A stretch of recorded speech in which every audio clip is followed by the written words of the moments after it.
headed for the light right away again, friends. Welcome back to 21st Century Radio. I'm your host, Dr. Bob Hieronimus, and our executive producer and research assistant is Laura Kortner. Our engineer is Anita Brockington. Our guest this hour is a Baltimore treasure. Dame Rebecca Alban Hoffberger is the founder, director, and principal curator of the American Visionary Art Museum, or AVAM. She's going to tell us about AVAM's brand new exhibit, The Science and Mystery of Sleep, which sounds like another terrific show. AVAM is a congressionally designated national museum and education center that champions the role intuition plays in creative invention and innovation of all sorts, be it art, science, engineering, humor, or philosophy, and especially in compassionate acts of social justice, which we certainly need today. Rebecca Hoffberger, besides being one of my oldest friends, is a long-time devotee of the power of intuition and fresh thought. After much worldwide travel and study in her younger days, she returned to the United States and served on the board of the Elizabeth Kubler-Ross Center in Virginia. And then she worked as development director at the Sinai Hospital Department of Psychiatry for People Encouraging People, Incorporated in 1984. She had the idea for a unique new museum and education center that would emphasize intuitive creative invention and grassroots genius. Much fundraising and international collaboration later, the museum opened in 1995 and has been collecting accolades and awards ever since. Among their community building efforts are Summer Arts for Kids, Flicks on the Hill, the Kinetic Sculpture Race, and much more. Lively, creative entertainment and spiritual juice just poured out of this location for the past quarter of a century, 25 years, and it's all thanks to the sustaining vision of my old friend, Rebecca Hoffberger. Welcome back to 21st Century Radio, Rebecca. Oh, Dr. Bob, that was the loveliest introduction. It's wonderful to be with you. Thank you very much. Your biographical sketch is so detailed that I don't think I noticed before that you have been named a dame. It was many years ago, actually, for work I did to build kind of remote hospitals in Nigeria, and that's where it came. But where are you going to use it? You know, there's nothing like a dame, right? So I don't use any of the titles. But. Well, okay. Our president would if he had it. I had a piece in your last exhibit about the secret life of Earth, and I understand due to the pandemic you have decided to both extend the viewing of last year's exhibit while simultaneously launching a new one. That's a big job. How long will viewers be able to see the secret life of Earth? Oh, no one. I think the most absolutely spectacular piece to commemorate the original Earth Day really is your work. And that stands like a talisman for our Secret Life of Earth show, which, because we were closed really 6 months, we will extend that show at least through January of 2021. Well, so we have 3 extraordinary shows. We have Esther and the Dream of One Loving Human Family, and we have The Secret Life of Earth. And now on the top floor, we have this brand new show that will stay up for 2 years called The Science and Mystery of Sleep, because that research, in the last 10 years, people have discovered more about how we spend 1/3 on average of our whole human lives. And many of us, and I have to say I was included in this, kind of resented sleep, like, we could sleep when we die, we should be working all the time and getting things done. But the research about what sleep actually does for us is fascinating. Well, now let's talk about this new show on sleep. Your themes always seem to be about subjects that everyone in the world shares in common. What are some of the highlights in the science and mystery of sleep? Well, the anchor for it is that we had 3 distinct artist-made bedroom sets in our permanent collection. 2 we had shown, but 1 we had never shown. Sam the Dot Man McMillan's bedroom set that was given to us 12 years ago. And I really wanted to get that out and to have it be seen. And in that time, we've already, in the visionary experience, we talked about the role that inventors and composers, creative people in general, from Nikola Tesla to Beethoven, how they would use sleep when they had a problem or something that they wanted to solve, that they would consciously use sleep to wake up, to the answer or to an insight that their waking mind could not discover or uncover. And so that's called the hypnagogic state.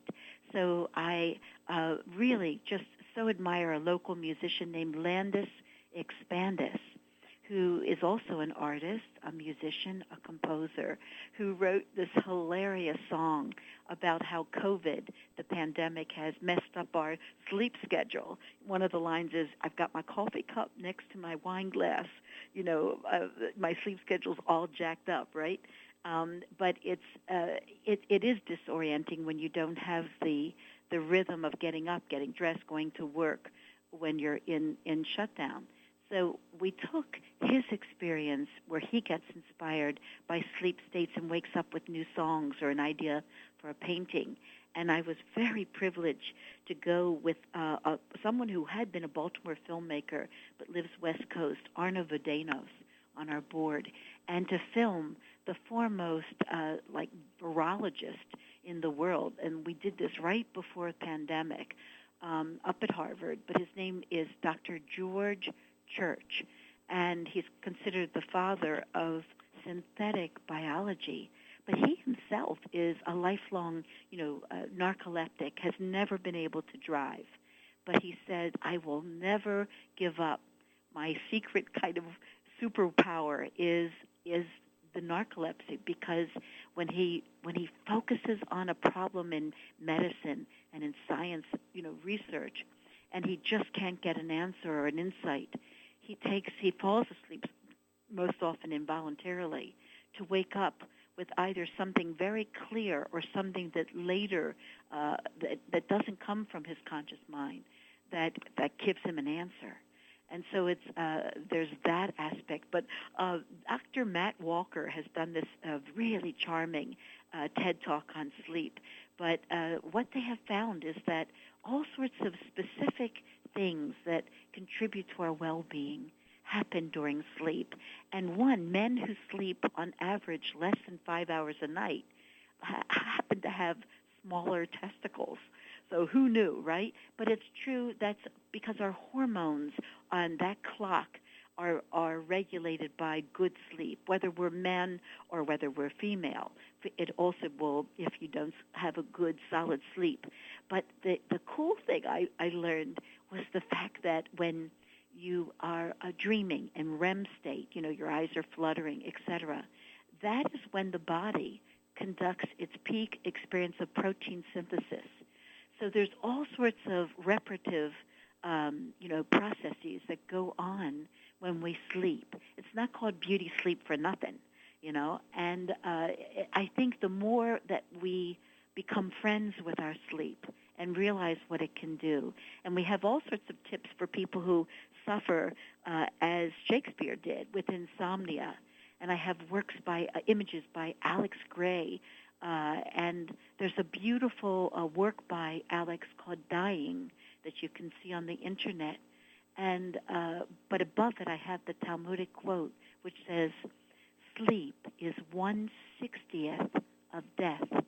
And then there's another part to that quote that says, "And dreams are 1/60th of prophecy."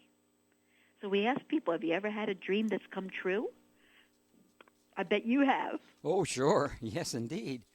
Well, I think the best part of your thematic exhibits is the presentation of factual information on every wall, not just the intriguing artwork and the standard artist bios, but wall after wall of witty quotes about sleep, long paragraphs of compelling research, and all kinds of ways to make you say, wow, I didn't know that. Yeah. Tell us about some of the sleep research punctuating this exhibition. Well, I get a lot of help from, spirit to say the least, because last December, before we had the sleep show, every single European ambassador to the U.S. came through for a tour. And I got a call just a couple of weeks ago from the overall ambassador, a charmer named Ambassador Stavros Lambrinidis. Whoa. And he said, you know what, this is a group that doesn't praise that easily. He said, and they all still remark what an incredible night it was to tour both the Esther Show and the Secret Life of Earth, because they're very focused on climate change, as you can imagine. And and he said, I'd like you to come to the residence in the EU ambassador's residence in D.C., which I did on Friday. And I asked to curate a show there for a year from our permanent collection. I've already done it. I did it last night. So it's good be, going. But the interesting thing is, do you know that the EU is deciding right in these next few months whether to abolish forever daylight saving time? Yes. And from all of our research, we make the case through looking at all the research that would be such a blessing, because the amount of accidents, both in workplace and in traffic, the amount of increased heart attacks, of epileptic seizure, you cannot imagine the damage that 1 hour that we give up in the spring when we quote-unquote spring forward. And nobody I know knows more about the Founding Fathers, but daylight saving time was actually proposed as a joke in an essay by Ben Franklin. No wonder. No. So I think he'd be horrified. So we're hoping that it will be abolished altogether. And then the other thing is this: if anybody out there has teenage siblings or teenage children, and you think, it's so hard to wake them up, and usually in the triage of buses, they make the senior kids go first, which is terrible. Because when the hormones kick in as being part of a teenager, it turns out that they tend to want to stay up. Their body clock wants to stay up later, but they need to sleep much later in the morning. Mm-hmm. And so actually the schools that have looked at this research and let the high schoolers start their academic mornings later, the scores go up unbelievably. It's because kids are kind of, a lot of first period teachers in high school will tell you, like, the kids are kind of MIA, when they come in. And that's not because they're just being surly or something. No, it's because that is the body clock for all of us as we were teenagers and are teenagers. Well, you have over a dozen tips on how to improve your sleep. But it's time out for a break. We got to take a break here, and when we come back with our guest, Rebecca Hoffberger, Dame Rebecca. I'm never going to call her just a Rebecca anymore. Is that okay? You can call me anything. All right. Dame Rebecca Hoffberger, founder of the American Visionary Art Museum, on her new exhibition, The Science and Mystery of Sleep, open now and through the fall of 2021. We'll be back in just a few minutes.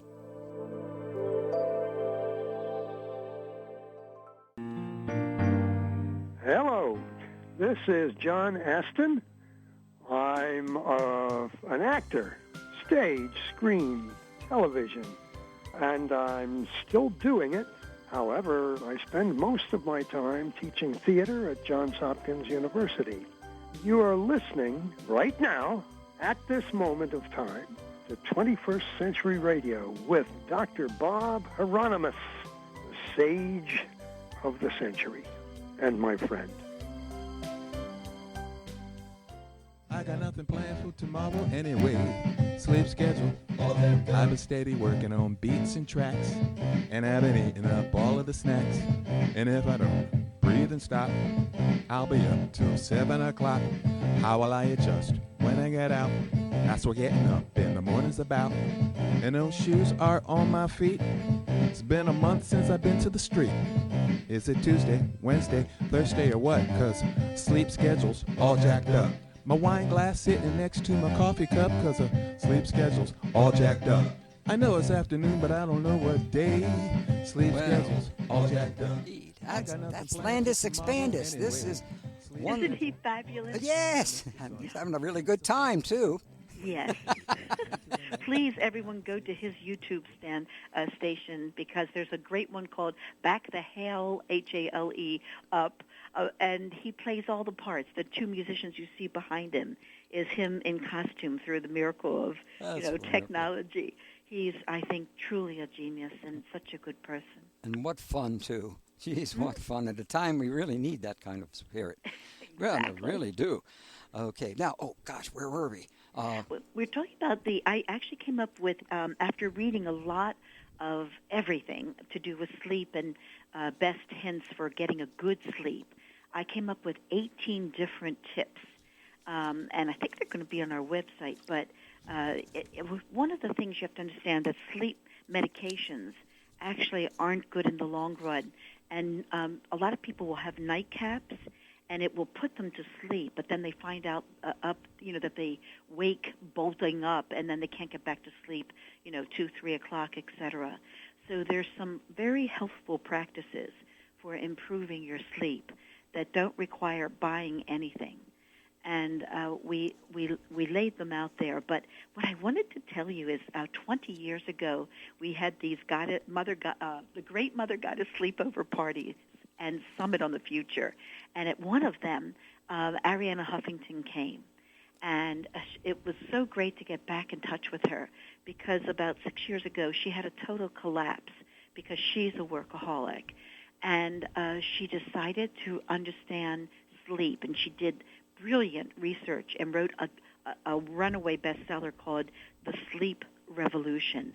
And she did an interview with me for our press launch of this show. And she's going to come back with her sister Agape. They're living in L.A. right now.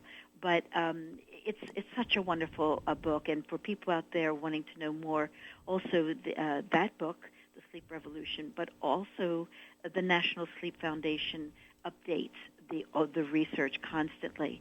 And now that instrumentation has become more and more capable of monitoring subtle energies, that we really are understanding things that were totally a mystery. But why and how creative people have mined sleep. Did you know that it was Mary Shelley got her idea for the book, Frankenstein, that came totally from a dream? So throughout there's fun facts, and then really serious insight, too, on the role of sleep in our life. And the three artists, one is Nosh Christ, who was a Romanian woman who was very spirited, is all I can say. You'll see it in her bedroom art. And we juxtapose like a quote from Phyllis Diller, the comedian in that show. She said, "Don't go to bed mad. Stay up and fight." But then we have the work of Adrian Kellard, who was this beautiful young man who contracted AIDS early on, when people didn't know how it was spread. And he really wanted the comfort of his Catholic Church. But because people didn't know, they said, "No, you can't come." So he transformed his bedroom apartment in New York, the most movingly, with carved and painting, everything. And he made it himself. We have his kind of bedroom represented there, and it is stunning. And then there's this just really full of love for humanity guy named Sam McMillan, Sam the Dot Man, who came to his art late in life, like so many visionary artists do, and started covering everything with polka dots, from clothing to cars to furniture. And we were very blessed by local people who gifted us the grosses.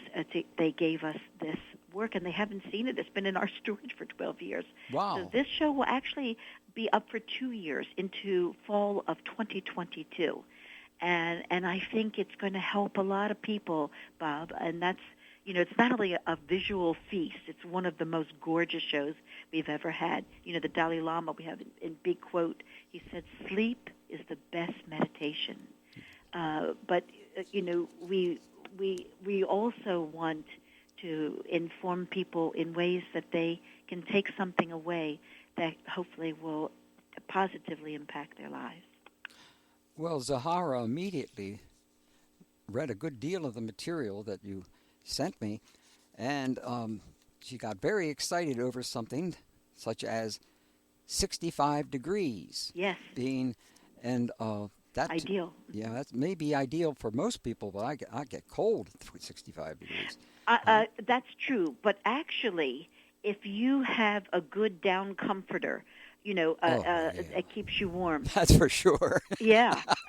It's nice to have the little coolness to your nose. Actually, it is, you'll sleep more deeply.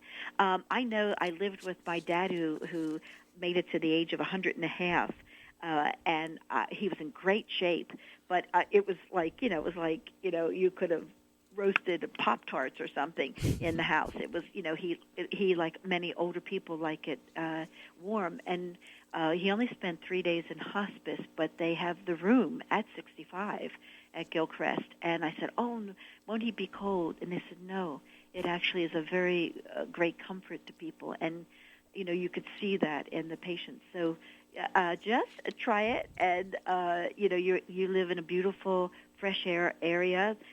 It's also nice when you can let fresh air in, if you can do it safely with having a window open. But there are many other tricks to not eating spicy food after early afternoon, because that will a lot of people, particularly as they age, get reflux, and so there's these little things about watching caffeine after a certain time. I'm kind of like a narcoleptic myself. I can have a triple espresso and just go right out, So I don't follow the rules too well anywhere, but even in sleep. But my sleep has improved. And I've always, like Edgar Cayce, remember my parents told me, oh, did you know that Edgar Cayce used to put his school books under his pillow and wake up knowing everything in the book? So I've had a lot of unusual experiences with, I can write proposals in my sleep. I don't have a very wild dream life. Everybody assumes I do, but I have kind of a coherent, it helps me in the work I must do every day.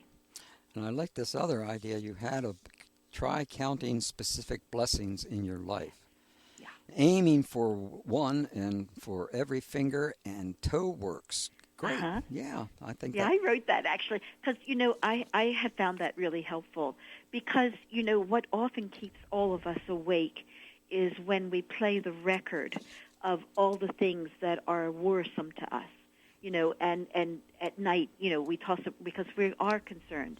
And it's saying you can park those worries just tonight, and then shift your consciousness to, instead of all the things that are wrong or scary or not going well, to like, okay, well, what is it that really I am thankful for, that is working well, and challenge yourself, to be able to focus on that. So don't count sheep, count blessings, and that's not airy-fairy. It shifts your consciousness to be able to let go. I've always pronounced the hypnagogic, but it's not really pronounced that way then, is it? I think if you do, that's fine. I think it's pronounced hypnagogic. Yeah, but yes. I've heard it said both ways, so I think that was very fine of you. Well, thank you. But I was headed towards the art of the magic nap. Yes. Because that's the other interesting thing. In warmer climates, they tend to have evolved, practically because it was just too too hard. They would get up early before the sun was at its peak, and do a lot of work in the fields or wherever, they were working. And then, they evolved siesta. And then, they would then, get ready and go back to work when it had cooled down, and then have a very late dinner. But in general, the research about what it does for your heart health, people, and you can't like nap so long that it disrupts your nighttime sleeping. There's a kind of an ideal time, but so many creative corporations. I guess it was pre-COVID because now they're probably all worried about surfaces, but they had these napping pods installed where they were encouraging their employees, particularly their most creative, brilliant employees, to go take a nap every afternoon, just enough to be restorative, and then come back very fresh to work, not to the point where they went into deeper states of sleep. And so napping is highly recommended, and I think it was the Congresswoman Barbara Jordan was saying, wouldn't it be a great world where all the adults stopped at 3 o'clock every day for milk and cookies and a nap? Wouldn't we be kinder people or something? Yeah. But actually, the research is really good.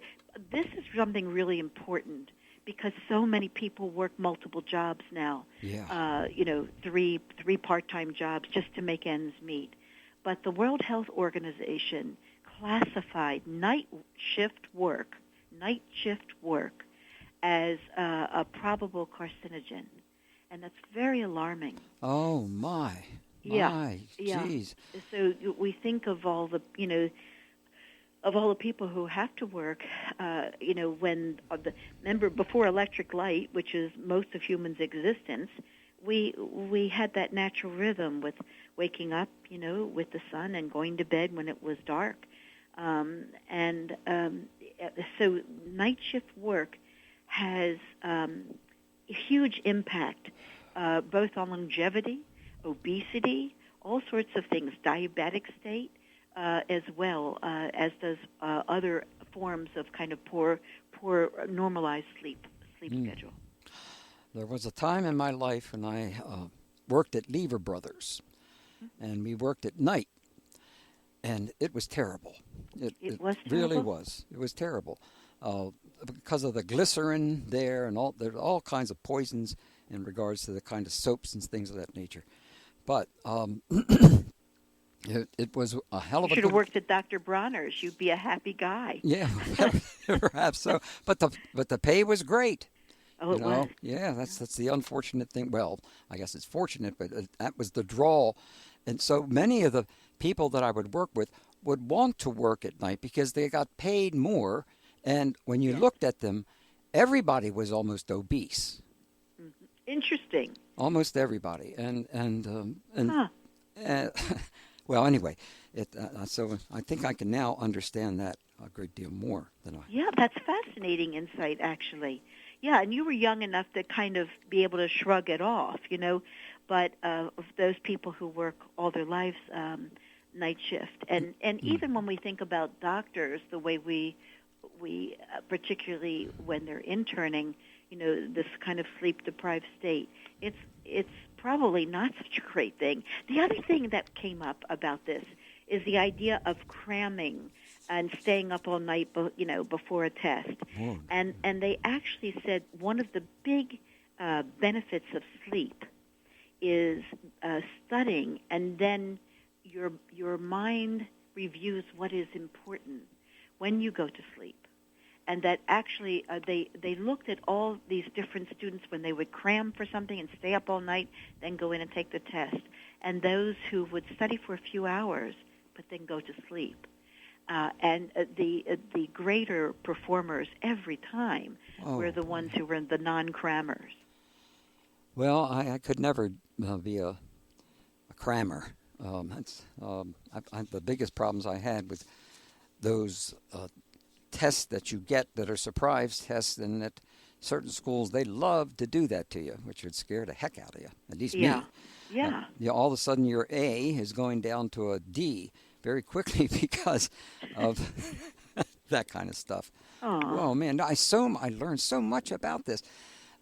Oh, we got to take a break. Break time here on Sure. 21st Century Radio. Okay, with our friend Rebecca Hoffberger, founder of the American Visionary Art Museum, on their new exhibition, The Science and Mystery of Sleep. Open now. It's open now. You can go down there right now. No, you can't. I'm only kidding you. And through the fall of 2021. www.avam.org. And you can find links to tonight's guests on our Facebook page for 21st Century Radio. Make sure you like the page while there so you can listen to archived shows for absolutely nothing.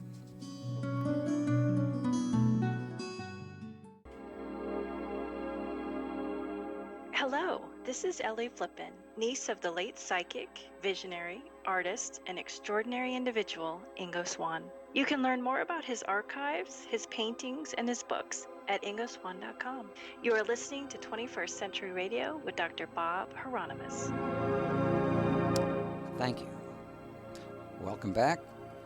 Our guest is Dame Rebecca Hoffberger, founder of the American Visionary Art Museum.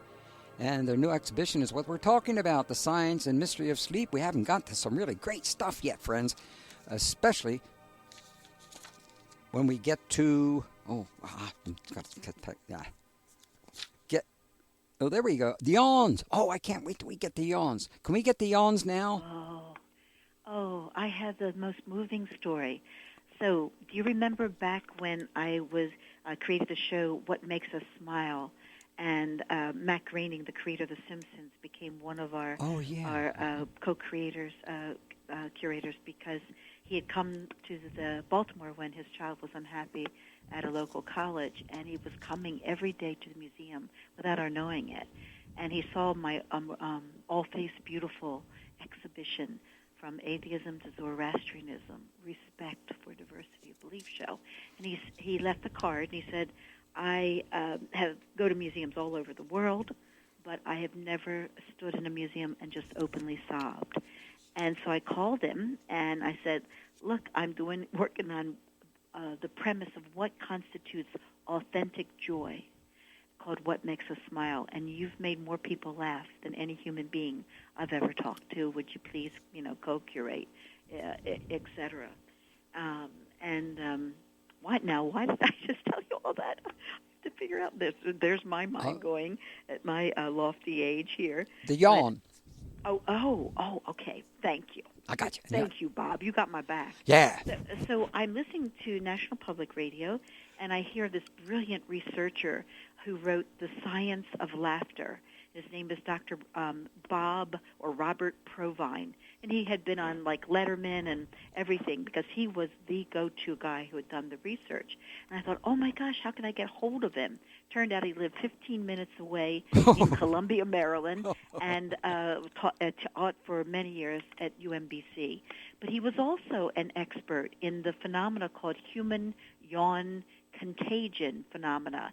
That's when you yawn and it makes everybody else yawn. It's like this involuntary thing. And sometimes dogs will do it too. If you're yawning, your dog will yawn. Mm-hmm. It's interesting, that whole sympathetic or empathetic thing that happens. So I wanted to again work with Bob, and his widow called me right when I was going to be calling him to work on preparing the show, and she said, "Oh, Bob passed away." Oh. So I had the privilege of having Helen Weems, this amazing widow, come with a dear friend who was his best friend who taught with him, Robert Anderson, and show them the show. And I have this photograph of which was something on intuition. I said, you wouldn't happen to have a photo, because I wanted to dedicate the show to Dr. Robert Provine. And so they came, and they were just so moved. And, he just had a lively way of looking at the things we take for granted, and having tremendous insight. So that's that. Oh, and guess what? So she forgot I was going to bring her two of the beautiful posters Teresa Segretti had designed with his picture in it. It was a picture by Tim Ford and a photograph of Bob yawning. It's very funny. And, what happened was she left and she forgot to get them. So I delivered them to her the next day, this Friday morning. And it was the anniversary of his passing. Isn't that something? That is something, really. Wow. Yeah. So Synchronicities. very much missed, a treasure from Maryland, but his presence is very in this show. Well, Along with Landis Expandis and George Church and the amazing three artists. well, what about those nap takers, Leonardo da Vinci and Salvador Dali? Well, it's very interesting. I'll explain what Salvador Dali did to invoke the hypnagogic state.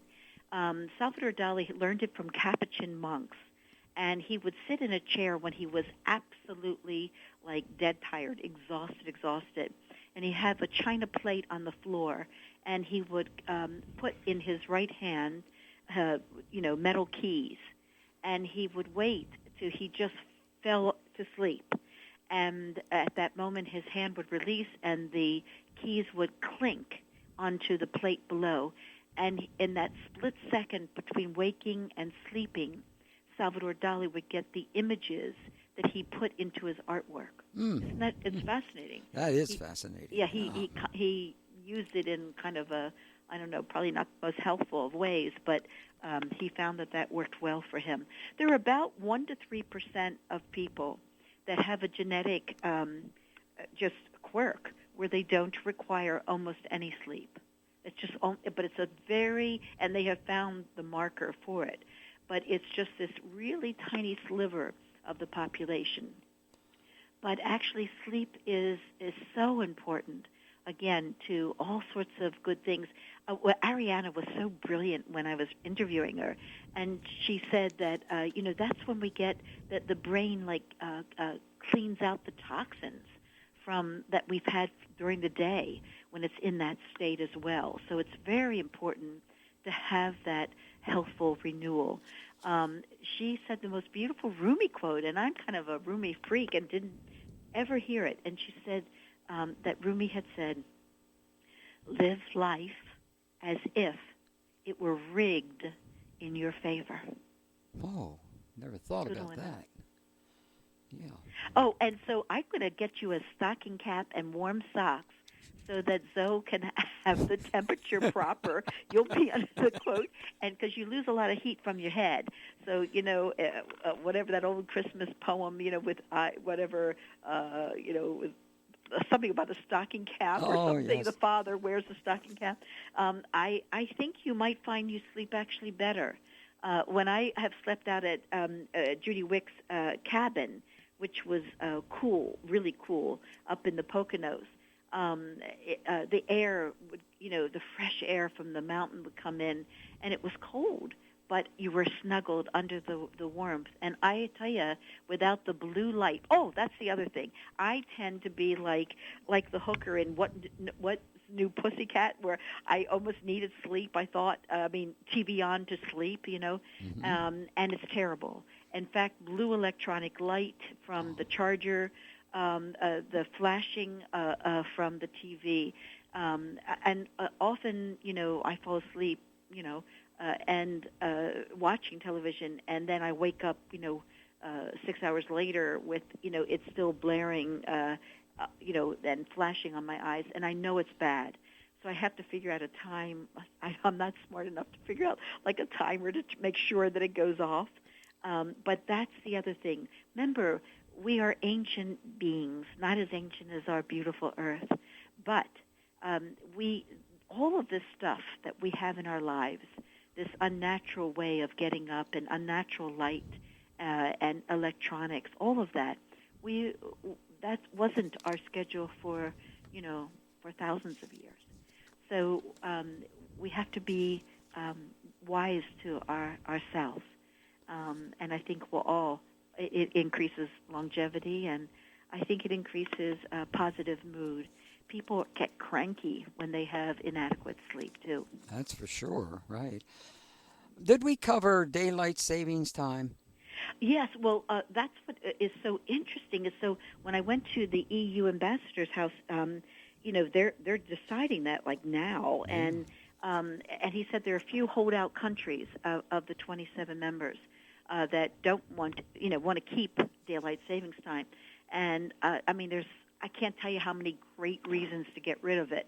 And so we're going to we're proposing to have a virtual learning with the quick with maybe Ariana Huffington will invite, and maybe Dr. Matt Walker and the good ambassador and myself, just to lay out the facts. Because once you know the facts and the research behind why it is such a problem, it's interesting. I don't want to say the name of the Florida Congress, actually senator, who wanted to do the Sunshine Act. And keep it forever at the daylight savings time. Because what that would do would, it's bad enough as northern school children, you got to get up and, get down to the bus stop in the dark.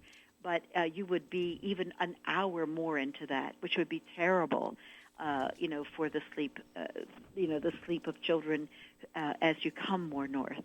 So we're in the camp of saying, after looking at all the research, the best thing to do would be to get rid of it and have that gradual, just like the normal cycle of the sun, increase through the season. I was really concerned when I read the key negative effects of daylight saving time. Yeah. Increased incidence of heart attacks, as you already noted. Yeah. Strokes following the loss of 1 hour of sleep, more car accidents. We certainly don't need any of them. Greater numbers of workplace injuries, peaks amounts of epileptic seizures, and children with autism take far longer to adjust to the springtime change. I knew nothing of this.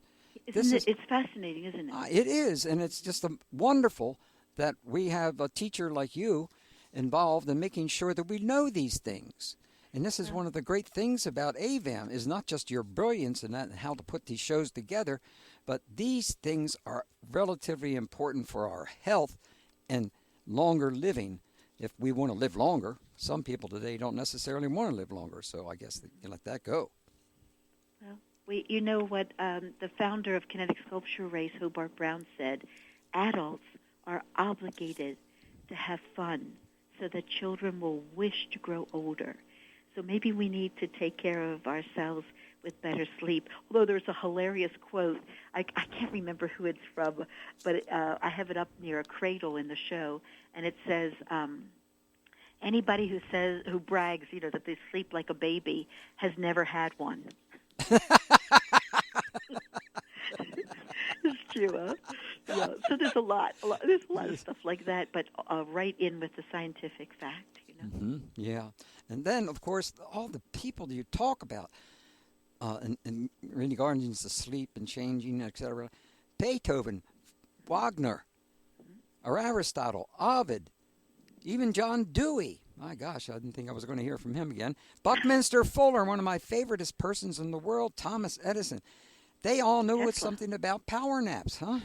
Yes, very much so. It's not just the naps, because that's a healthful thing, but it's because they cared so passionately about being creative, whether it be as a scientist or inventor or someone looking for the cure for illness, or composer, or Mary Shelley, as we said, with getting the idea for Frankenstein. It's very interesting. More and more we're going to be learning what Einstein said. The more I study physics, the more I'm drawn to metaphysics. And without getting woo-woo about any of this, the great thing is that we're living in an age where instrumentation is being able to detect, more subtle energies. And this is actually a beautiful lead-in that will complement the next large show that we do. Was actually requested by the Dalai Lama in part, which is interesting. He wanted an exhibition on the art of compassion. And I told the people representing him, I couldn't do a show just on compassion. I'd have to do an exhibition on the art of compassion and the lack thereof. So with Dr. Dan Morheim, all sorts of incredible people were putting together this exhibition to look at healing and the art of compassion. And why is it that some people amongst us can be so lacking in compassion, and then some people have it in such, brave abundance. And I think that I'm just really can't wait. We're going to have an aura machine in it, too, so people can see the energies that come off of them and really experience themselves that way. That will make the biggest difference in the world, because once we all start seeing auras, you will be able to tell who's not telling the truth, who is you can be depending on, and we're out of time, unfortunately. Thank you for joining us, Dame Rebecca Hoffberger. Hope to see you soon. Oh, thank you, Laura and Zoe, and always a joy to be with you. God bless you, dear.